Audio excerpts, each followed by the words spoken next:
Por favor, abans de començar l'acte m'agradaria denunciar el acomiadament, el despido que ha hecho la señora Catalá a más de 2.200 profesores interinos. Nos ha robado el trabajo, nos ha robado el pan que llevamos a casa para compartir con nuestros hijos.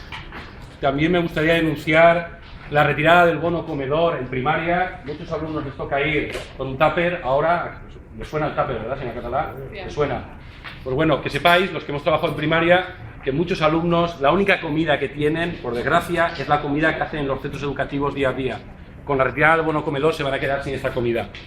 También me gustaría denunciar la situación que se crea en los centros de secundaria, con la subida de la ratio, en la Catalá, más de 38 alumnos en bachiller, en algunos centros.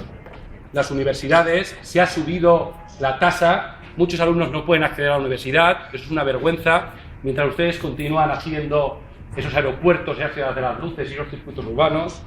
Pero sobre todo me gustaría que hoy, en vez de decir tanta pamplina, decir tanta cosa, me gustaría que aquí me explicara a estos jóvenes que van a empezar este curso académico qué futuro tienen, qué futuro le está dando a este país, un gobierno que lo único que hace es rendirle el pleitesía a los mercados, mientras los que más tienen son más fuertes y los que menos, más débiles.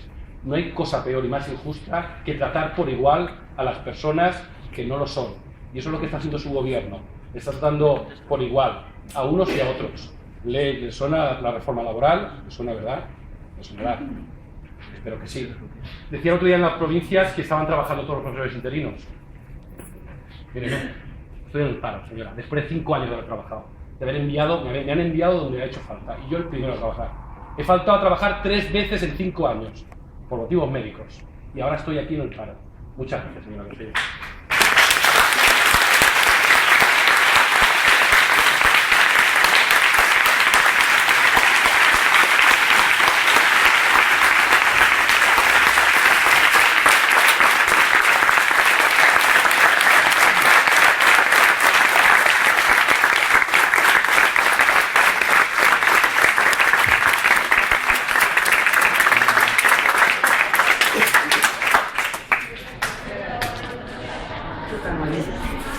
Está